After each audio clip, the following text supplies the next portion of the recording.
Welcome to Tree Talking Time, where we talk all things tree dogs.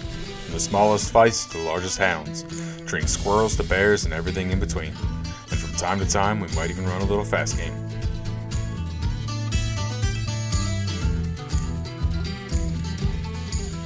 Welcome back, everybody, to another episode of Tree Talking Time. This week's episode and the next three after it are from the Great American Outdoor Show. So the Great American Outdoor Show is the world's largest outdoor recreation show and expo. It's almost 15 acres under roof with over 1,000 exhibitors.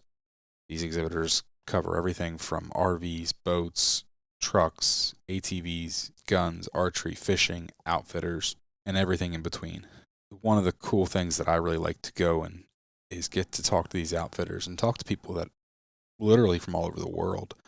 But as a hound guy, I like to go talk to the houndsmen, and I've done this for years, long before I ever had a podcast. Now I just take my recording stuff and I go talk to guys and get to sit down with guys from Maine, from North Carolina to Montana, and get to talk to them. So I recorded a couple last year. These are all different guys for this year. So hope you enjoy them. One thing, they are all recorded at an expo. So the audio quality is not amazing. There's a lot of background noise. I will try my best to limit as much of that as I can, but it's just the nature of the beast when you're sitting in a big expo hall. It's not like we're in a studio. Just a reminder to head on over to W Hunting Supply and get your Tree Talking Time shirts. I've heard from quite a few people that really like them. I know I've got a couple. I'm wearing my hoodie right now. So hope you enjoy. Crap. I'm really sorry. Oh, that's no problem. Well, if it didn't record it, there's a reason for it. Everything happens for a reason. We'll just do take two, because since I have no idea. So let's start this off again, and we'll just start with an introduction. My name is Brandon Lane. I live up in Allagash, Maine. I've had hounds for the last 18 years there. I have coyote hounds, bear hounds, and English pointers, and we got a couple labs there for sheds. Okay. Now, so for all the listeners listening to this, we recorded for probably 10 minutes. I looked down and it's telling me we didn't record, so I don't really know what happened. But so we'll go back into this and talk about your dogs again. So what kind of hounds are you running for bear? For bear, I got a bunch of mutts there. They're anything from plot, running walker, English, regular walker, cross there. Okay. So you actually mentioned something different this time. So you've crossed some running walker into Yeah, I've crossed some running walker and just to get a little more speed. They don't quite have the treeing power there, but it picks up the speed, and their lung capacity is a lot better, so they can run for longer distances. Obviously, it's not a super common cross, but I think it's becoming more and more. Yeah, go for it. So for the listeners, we're at Great American Outdoor Show, and Brandon had a potential client come up, so asking some questions. One of the joys of working the show. Yes, sir. But no, I messed around a little bit there, with the running walker and with some of the treeing dogs. Because some of the running walkers there that I got, they have a better nose than most of the treeing dogs do there. Okay. And you can see that to get back to what we was talking about between snow and bare ground there. Yeah. When you see a dog that can stick his nose in a track that's got 3 inches of snow in it and take it, and go, that was at least 24 hours old there. I mean, that's a good way to kind of determine the age, the dog independence on a track.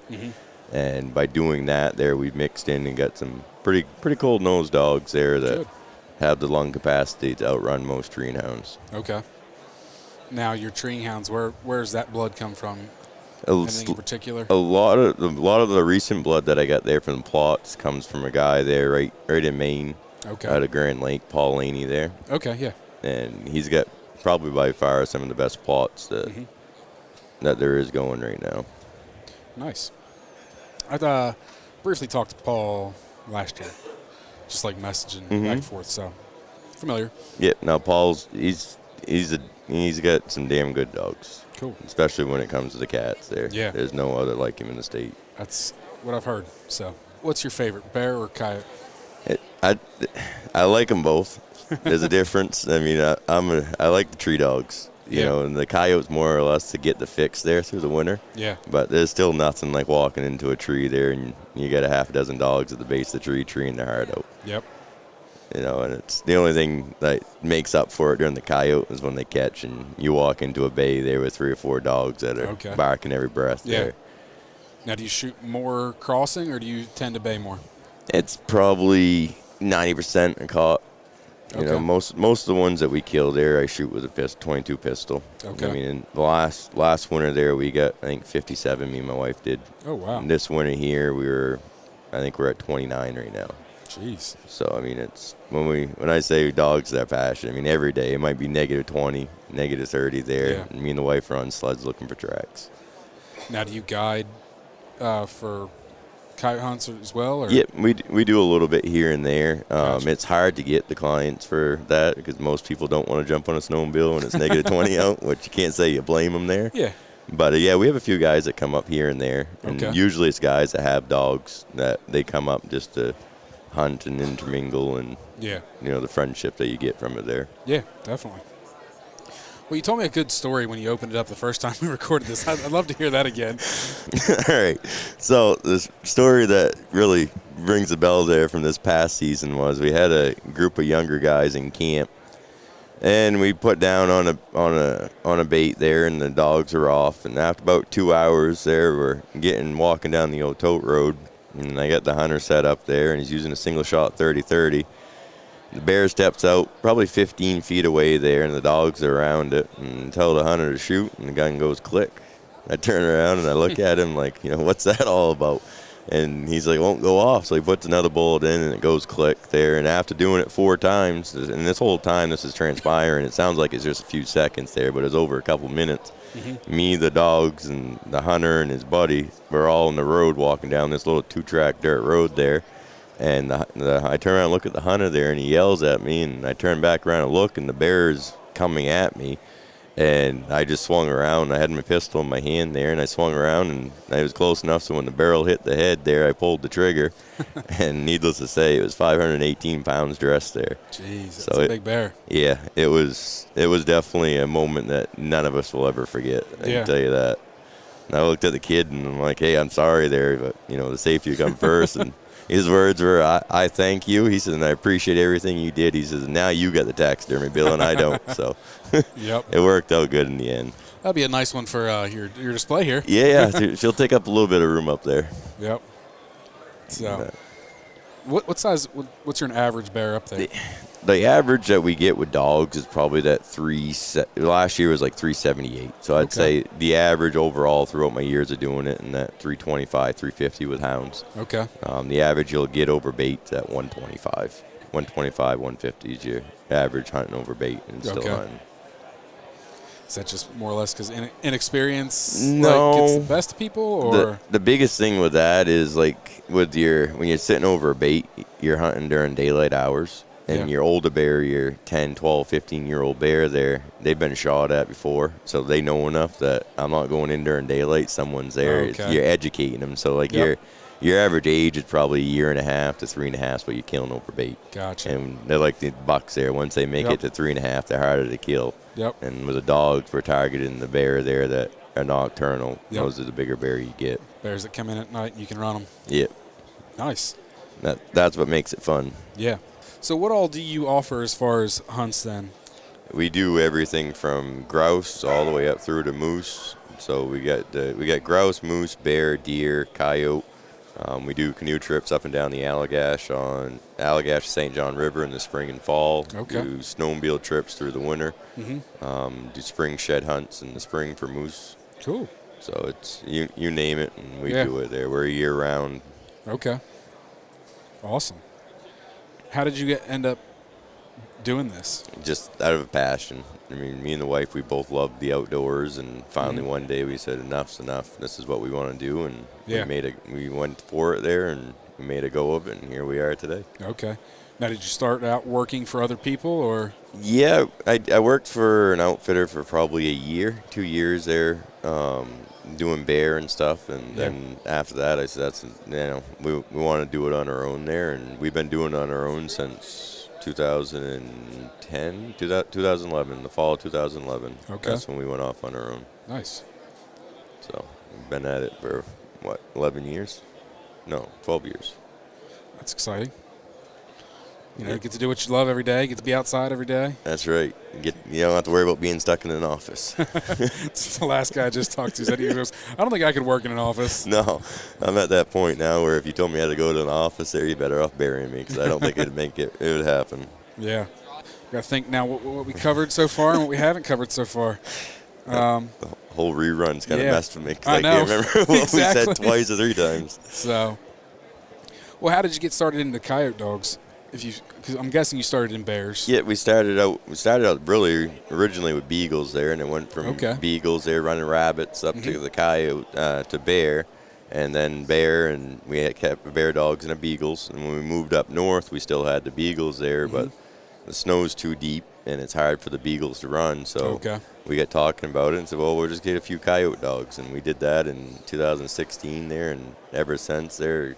We got rid of the beagles, and now we run coyotes all winter. Okay. So it's a little bit it's easier for the coyote dogs to run. You know, when you get 2 feet of powder, a beagle can't run. And it's not fun listening to a chase when they bark once every 5 minutes. Because they just can't trying to plow through it. Yeah. So for listeners, most people don't realize that a guaranteed moose tag is very, very expensive. No, they look at it there. I had one guy yesterday there argue with me and tell me that it weren't worth more than $200. I just looked at him and said, you can't even go to the store and buy 800 pounds of meat for $200. So, I mean, it's worth at least that all day long. Oh, yeah. When I told him it was $20,000, I thought he about had a heart attack there on the floor. That's funny. Yeah. No, I mean, even just lodging for a week and, food and lodging. That's just funny. The hotel we're staying at down here, I think it's $178 a night. Yeah. That's a hotel. Yeah. It's not a camp, it's not meals, that's nothing. That's just a hotel. Yep. So. People, they think everything's cheap. Yeah, they do. Yeah, especially when it comes to dogs. They think, one guy told me there, he said, the fastest way to be a broke houndsman. I asked him, I said, what's that? He said, buy a dog. That's 100% true. The more dogs you have there, I mean, you do it for the passion. You don't do it to make money or anything. I don't care what kind of guide service you run. Yep. How many dogs do you have? I want to say 24, right around 24, 25. How many bear dogs do you have? We got 16 and 16 bear dogs right now. Okay. We had a few younger dogs there. We had a few older dogs there that passed in the last couple of years there. Yeah. So. And then how many coyote hounds you got? 5. Okay. 5 coyote dogs. And 2 labs and an English pointer. Got your hands full, that's for sure. Yes, yep, that we do. But it'd be different. It wouldn't be the same there if we woke up and didn't have the dogs. Yeah. Now you were saying it's real cold up there and all your dogs are in the house right now? Yeah, the wife brought all the dogs in there Thursday night. I helped her before I left to come down here. We brought all the dogs in the house, and she was moving them out this afternoon because it's supposed to get above -10, I guess, today. So she's moving back out. Supposed to get above -10. Yeah, I don't think I could handle that cold. Yeah, you get used to it after a while. I don't know. Are you from Maine? Yeah, I'm originally from central Maine there. Okay, so even though you moved for a little further north, you're still born and raised there. Yeah, I was still born and raised there. On average, though, it's probably a 15-degree difference. Okay. So it's still a big difference. Like back in central Maine there, they might have snow for 3 months out of the year on the ground. Yeah. Where we have it from beginning of December until end of April, 1st of May. Okay. I mean, there's still places in the woods there and the cedar swamps and that stuff that you can find snow there end of June, 1st of July. Oh, wow. Yeah. That's crazy. Now, what's your country like that you hunt? A lot of rolling hills, swamps, rivers. There's rivers everywhere. Okay. I mean, if you got a dog that won't swim, then you might as well hang it up there. Not going to work out in your country, huh? No, not going to work out because the bigger bears, they figure it out when it's hot there. They head right to the rivers, and the dog is deep enough so the dogs have to swim, but they don't have to. So they just walk up and down the rivers there, and they'll walk across the river, go in the woods a little ways there, then they'll go back across. Yep. So you ain't got dogs that will swim and go across there. You might as well forget it. That's the first check that we have when we're trying out new dogs or raising dogs is if they don't make it across the river, there's no sense putting any other time into them. Gotcha. You're guaranteed every chase you're going to cross the river at least twice. Jeez. Where we hunt, we got the St. John, the Allagash, the Big Black. Yeah, St. John, Allagash, Big Black, and those are the three major rivers there. But there's a bunch of the little contributaries that come into them there, all right in one area. Jeez. You said cedar swamp, so do you have mostly, cedars and evergreen trees, or? Yeah, it's cedars, evergreens. I mean, there's a few hardwoods, but like it's an active forest there, so they're constantly cutting the wood, the hardwoods there, and replanting them in softwood plantations. Gotcha. So when they grow up, it's so thick you can't see 5 feet in front of you. Yeah. That's the first place they always go. Yep. That's 9 times out of 10 there. You might as well just count on getting out of the truck there, and you're going to be walking down to one of the creek bottoms, dealing with the swamp or one of the plantations. Yeah. They hardly ever head for the dry ground. Now that sounds very familiar from all the bear hunters I've ever talked to. Doesn't matter where you're at. No. They like to go to the thickest, nastiest, a lot of times wettest places. Yep. Oh, and it's strange. A little story there was it. 2021 there. Me and one of my guides were out at the end of the season there. One of the last days is mid-October. I was actually pulling game cameras off the bait sites. We pull up to a bait site there, and there was a bear there. And I said, well, he must be 450, 425, 450 there. And he was there at like midnight, and here it is like 9 o'clock in the morning. Mm-hmm. And I said, well, we'll try it. I put my Ramsey dog down and Millie, and they went in there, and they cold trailed. And went down the edge of the river. Right on the edge, you look at the GPS, you just swore they was in the river. They jumped right there, went across the river, went up about 300 yards, and showed tree. And I look at my guide, I'm like, there's no way, that's the same bear. So they must have trashed on the coon or something. So we take our time driving around and get on the other side, and we got within you drive the pickup within 300 yards where they were. And they moved a little bit by the time we got over there. We're walking in there, and I'm expecting to see a coon, up a tree there, because there's no way that bear jumped.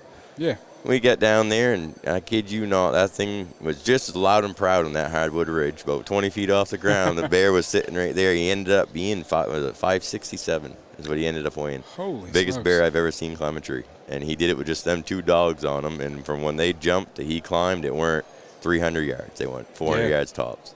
Never will happen again. I've never seen it, and it probably never ever will happen again in my history. But it's just one of them things where people would say, well, what makes a bear climb? If a bear wants to climb, a bear is going to climb. Yeah. Don't matter what you get for dogs. That's the first bear hunt I ever went on. Kind of sounds real similar. And from where we jumped the bear to where it climbed was 900 yards. And it was like 300 yards down to the road. They're like, you're never going to see something this easy again. No, that's what I was telling my guide. I'm like, why isn't this one we get a client for? I mean, it was a beautiful walk. You could see 150 yards in the hardwoods. Yeah. I mean, we made it, like I said, maybe 150, 200 yards off the road, and you can see the bear in the hardwood tree. The leaves are all off. It was just one of them things where it's like, this would be a perfect one to actually have a sport, to walk in, kill it, easy walk in, easy walk out. Yep. And there we are with nobody with tags. You had to find someone with a tag to come and kill it. Didn't take much convincing. I went out and found one of the other guys there that was pulling cameras and hauled him on the radio there. And next thing you know, he was there, and he was more than happy to shoot it. So yeah, no, it's like I hunted in the UP of Michigan a couple years ago, and we were walking across this hardwood ridge, and the guy I was hunting with was like, "You'd never a tree in this." He goes, "This is such beautiful woods. You would think a bear would be like this." He goes, "No, we always end up in this swamp over here." Yeah. And actually, we ended up catching dogs off that bear. None of us had a tag. And it's like a 350 pound sow that they'd been running all fall. And sure enough, like we got 10 feet from it, talking about thick. I never saw the bear. Like I was 10, 15 feet away from this bear. Never saw it. I have no idea. The only reason I know anything what it was is because they showed me the picture on the camera, and they're like, yeah, that's the same bear we were running. So I'm like, I was 10 feet from it, never saw it. Because like you had 2 guys in front of me, the guys I was hunting with. I was following them with a camera trying to take a picture, and they're trying to grab dogs, which I get. But as soon as they grabbed dogs, it was gone, and it's so thick in there. No, that's one of them things where when you look at it and you sit back after, seeing that, how many times have you been in grabbing dogs, and you not know, and you look down. I know numerous times I've gone in and grabbed dogs during training season. You look down and you think it's a dog. Yeah. And it's literally the bear that's sitting there, 3 feet, 4 feet from you in one of them plantations, because they don't thin them or nothing until about 10 years, 15 years. Okay. So it's so thick that you're pretty much crawling on your hands and knees, and you can't see your hand in front of your face there.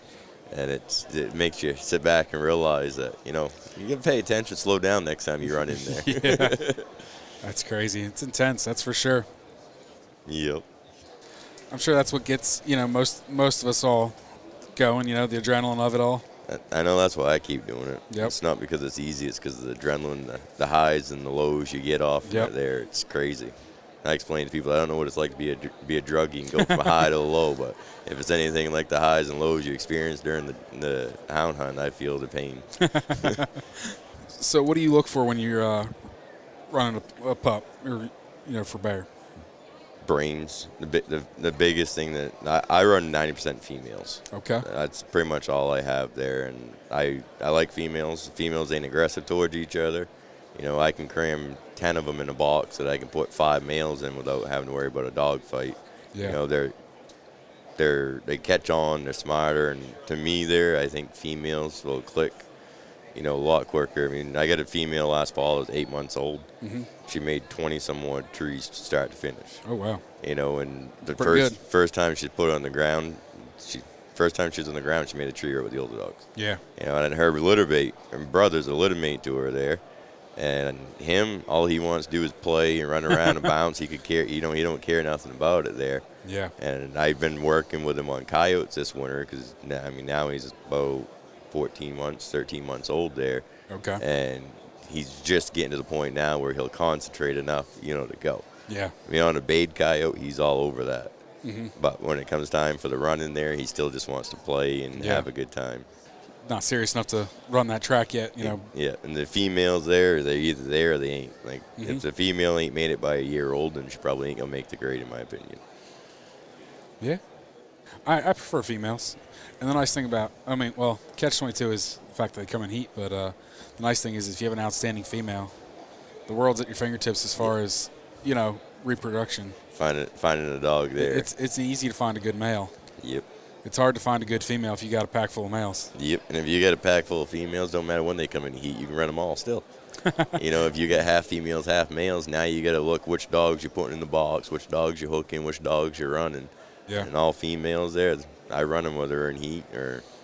Well, I guess that might work up your neck of the woods. It certainly wouldn't work in West Virginia or Virginia where I hunt because there's somebody's dog that would end up in there. Some male dog would end up in there. You'd end up with some pups. No, I'm far away there, like where I hunt. I won't see a dog box for the whole season. Okay. If I do, it's right in town there. We all have our own little leases there. Okay. That we hunt on. Like my lease is right around 300,000 acres. Wow. So once I get in the middle of that there, it's just me. Makes sense. So it's I should have rephrased that when I said that. Like up where I am, I don't care. I'll run them when they're in heat. Yeah. The coyote or something, that's the worst case possible there, but I don't think that would ever happen. If it did, you get rich off the pups probably. But at the same point, your female would have to stop running. Yeah. To get bred. I did have a dog once. He'd stop, be right in the hot chase right on bear, walking a bear. He'd stop, kill a porcupine, have a 500,000 porcupine quills in his mouth there, and he still would make it to the tree or he'd make it to the end. Yeah. Like he'd start. I swear the dog he hated him so bad there, he'd go out of his way to kill a porcupine. Then he'd be right there with a mouthful of quills, baying a bear or a tree. Oof. That would get old. Yeah. He didn't last but one season. Yeah, I don't blame you. That was a lot of quills on the tailgate of the truck there. And the last one there, we brought him to the vet, and the vet stopped counting at 1,500.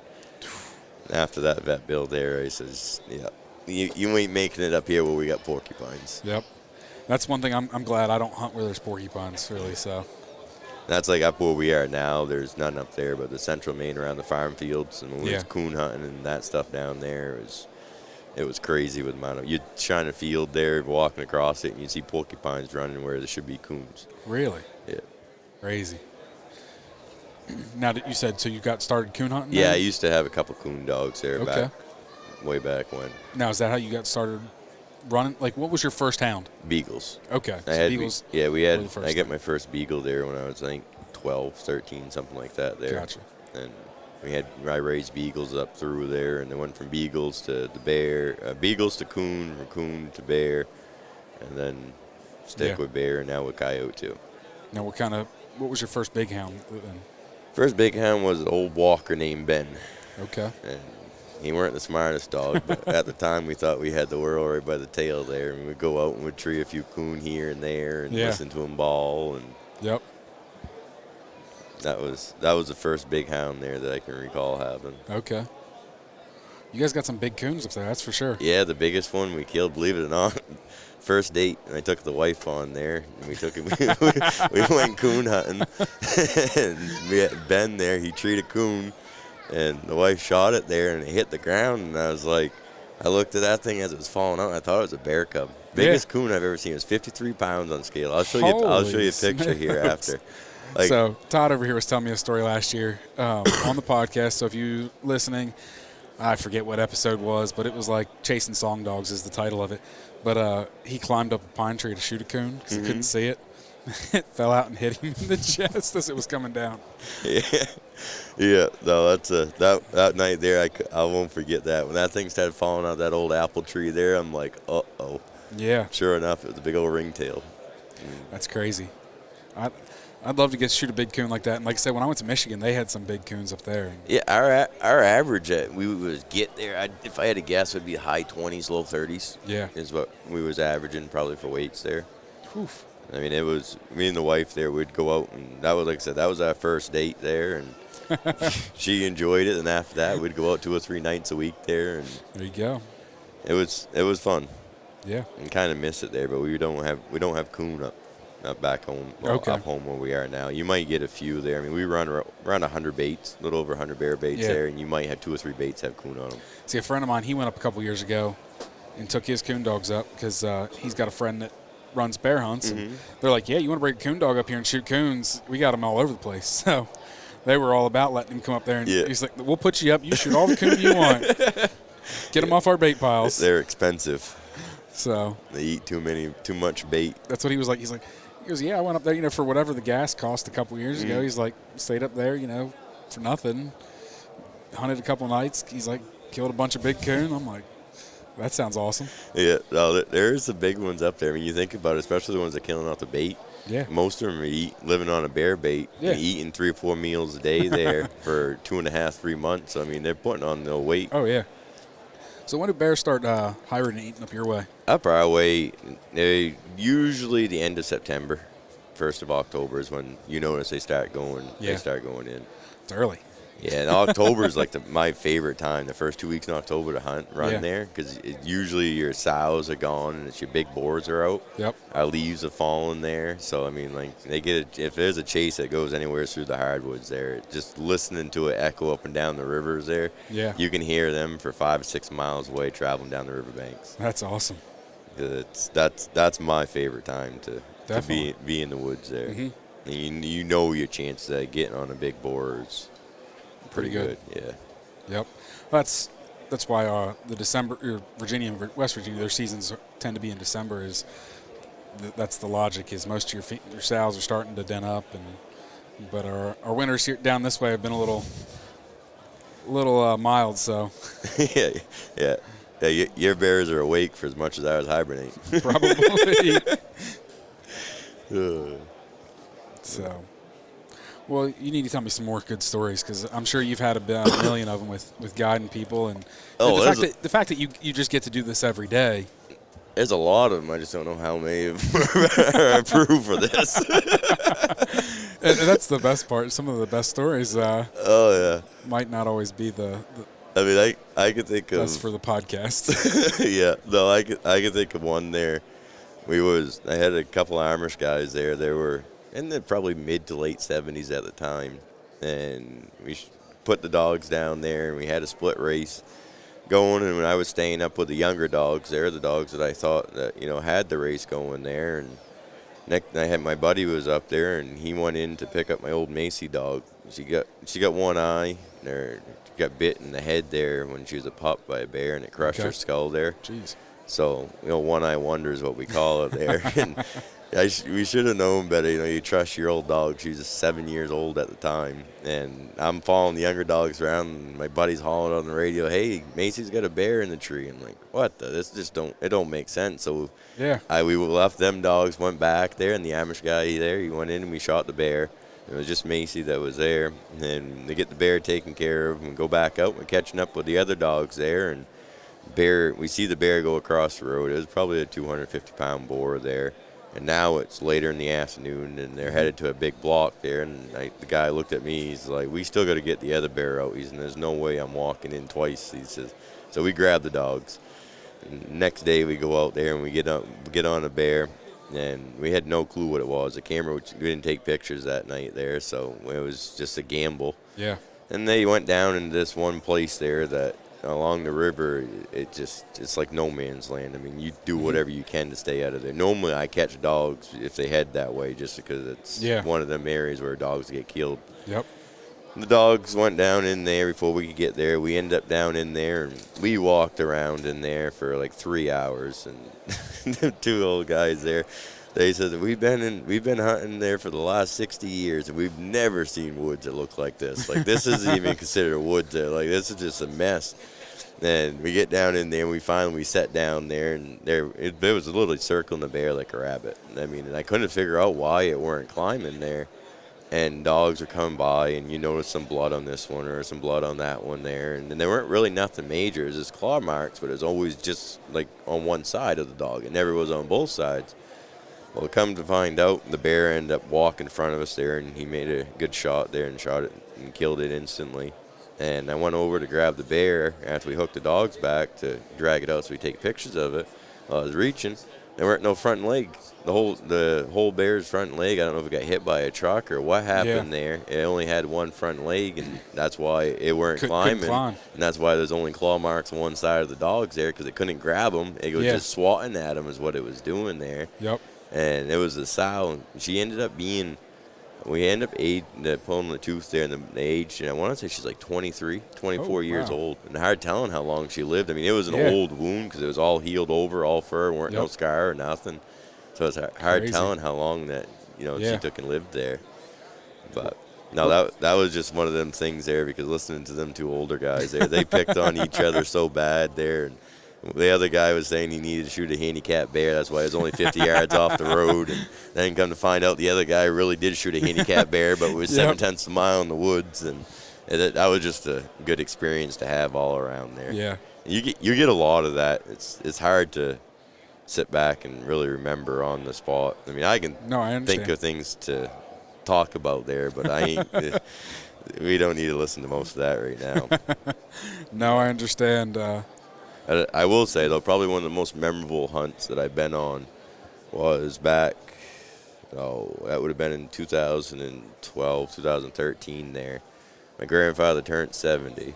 Never killed a bear before in his life. And I said, you want to go out bear hunting tomorrow, Gramps? And it was actually the day that he turned 70 there. And he's like, well, I never shot one. I could really care less. I'm like, well, let's just go. If it happens, it happens. Yeah. We went out there, and it was probably 2 hours, 2.5 hour chase there, me and my buddy. And we walked in there. My grandfather, he ended up killing his first bear on his 70th birthday there. He'd never done it before in his life, and he said he wished he would have done it 30 years before that. He never dog hunted before. Yeah. And that was the first time that he'd actually ever gone out and dog hunted there. Yep.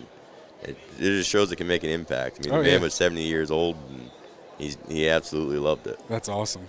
That's awesome that you got to share that with your grandfather. Yeah, it's pretty neat. Pretty neat experience there. Mm-hmm. And it was fun. And I wish there was, like he said, 50 years before that, so we could have done a lot more of that together there. But exactly. We did what we did, and we enjoyed it there, and we talk about it now. And still to this day, like I said, that was 2012, 2013. And he is up for Christmas there, and he still got the picture of me and him with the dog and the bear set as his home screen on his cell phone. There you go. So it definitely made an impression on him. I'd say so. Anything else? Not really. Where can people find you to follow along? And you can online. We're on Facebook. We're online. AllagashGuideService.com is a website. Allagash Guide Service on Facebook. We're on Instagram. Look us up there. Mm-hmm. If you're in Harrisburg, we're 5414 is a booth number. This will be well after Harrisburg, but next year. That's true. Yeah, you can delete that part out. Next year. Yeah, next year. No, because you've been in this same booth spot for a long time. Well, we're the third owners of Allagash Guide Service there, and I want to say Allagash Guide Service started here in '87. Okay. And we've been in the same booth ever since. And we're the third owners. So you got a nice spot right in the middle. So it is right between the food venue, the bathroom ain't far. Yep. So it's not a bad spot. No, I was telling Todd that last year. I was like, yeah, pretty good spot right here in the middle. Yeah. Yep. So, well, thank you very much. Yes, sir. Thank you. You can find me on Facebook and Instagram at Tree Talking Media. And until next time, keep them talking in the timber.